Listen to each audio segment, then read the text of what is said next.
Welcome back. Here with us now is a man who survived the shooting from the front row of the VIP section of that fateful Las Vegas concert back in October. Brian Claypool joins us now. He's also an attorney assisting dozens of survivors and victims' families in their search for answers. Brian, to be back here in Las Vegas, the second time I've been here since the shooting, I thought by this time I'd have more answers to report on. But every time we get a new piece of information, it seems to raise another question. What is the burning question in your mind now that we hear that there may be charges, more charges in this case? Well, Laura, thanks for having me, by the way. And to let you know, this is my first day back in Las Vegas since being a survivor of the shooting. And I had a meeting out here today on the Vegas shooting case. And I got to tell you, when I got off the plane, I was walking toward the exit of the airport, and I saw the Mandalay Bay right out the window. And I had two feelings that came to me. I had anxiety, and then the second feeling was anger. And I speak for all those survivors out there and all those family members who lost loved ones in this shooting. Here's what we want to know.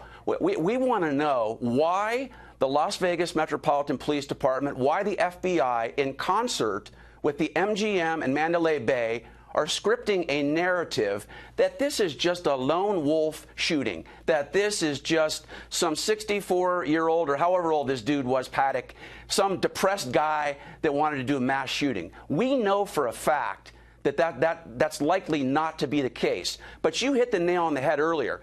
Greed in this shooting eclipses public safety. And we want answers why the MGM and Mandalay Bay did not better prepare for this mass shooting.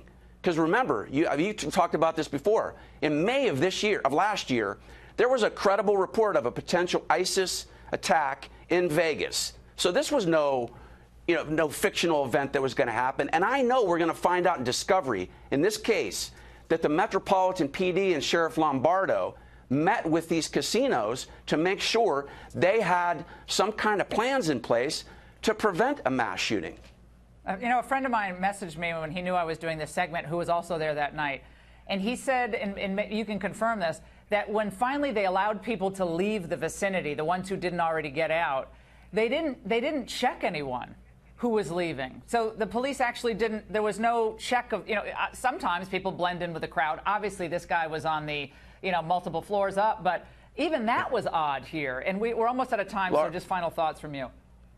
Yeah, Laura, let me just tell you this. 20 seconds. I was in the Mandalay Bay. I stayed there. I was on the 26th floor. Let me tell you how bad the security was. The day after the shooting, I finally went to try to get back in my room, and there was finally a security guard there. He didn't even ask me for any ID. I just went right up to my room again. I'm sorry I have to cut you off, but unbelievable story. Well, can I stay on this? We're not letting it go.